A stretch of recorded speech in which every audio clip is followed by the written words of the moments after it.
Welcome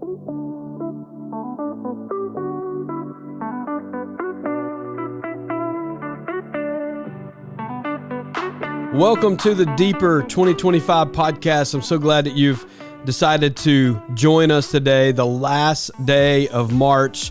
We are in the book of Acts. We start the book of Acts chapter 1 today.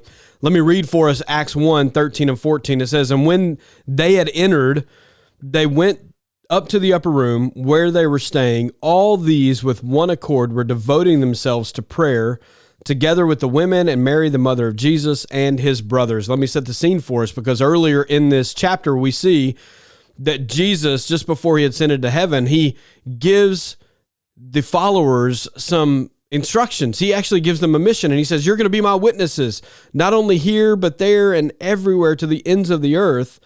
But I want us to just pause for a minute, because before they stepped out to complete that mission, it says here in verses 13 and 14 that the believers, that the followers of Jesus gathered together and they devoted themselves to prayer. In other words, they didn't rush ahead in their own strength to do what Jesus had called them to do, to be witnesses in all of these different places. I think sometimes it's easy for us to get caught up in doing God's work, and then we neglect spending time with him. And so we've got to spend time with him before we do the work, because we're not going to be prepared to do the work until we spend time with him. The disciples understood that their mission required more than their own abilities and their own strength. And we have to acknowledge the same thing, that we need the Holy Spirit to help us. We need the Holy Spirit's power to fuel what God has given us to do, the mission that he's given us to do. So their time here is, it says, devoted in prayer, but also they were in one accord. Now, I could give you the cheesy Bible joke here. What was the first car? What was the first car in all of human history? It was a Honda, and it was a Honda Accord, because they came in one accord. It says they were all in one accord, but I won't give you that. If I were going to tell you a funny joke, I would tell you that one. I won't tell you that one. But they were in unity. They were unified together, and they were devoting themselves to prayer.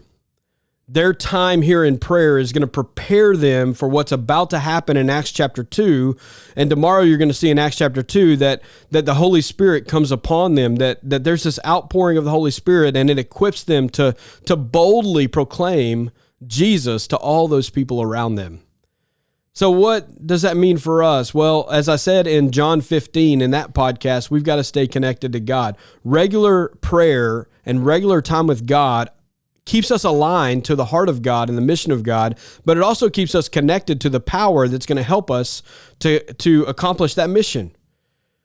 And then, as we see in John 17, it's interesting that the Bible continues to come around to the same themes. In John 17, as Jesus prayed for unity among his disciples and all those believers that would come after them, we have to seek unity. They came in one accord, devoting themselves to prayer. The early church knew that they had to work together, that this was not something they could do apart from one another, but they had to work together. So they not only had to stay connected to God, they also had to stay connected to one another and be unified with one another. But then the other thing is, I've already mentioned, we've got to rely on the Holy Spirit. There is nothing that God calls you to do that you can do on your own. Only through the power of the Holy Spirit, only through staying connected to him, only through tapping into the power of the Holy Spirit that lives inside of you, can you accomplish for God what he sets out for you to accomplish. So before we ever step out to serve, we have to step into God's presence. Let me say that again for those in the back. Before we step out to serve, we have to step in to God's presence. So today, maybe even at the end of this podcast, you simply stop and you take time to just sit and relax and experience God's presence in your life. And that will power you to leave and to go and to do the mission that God has called you to do.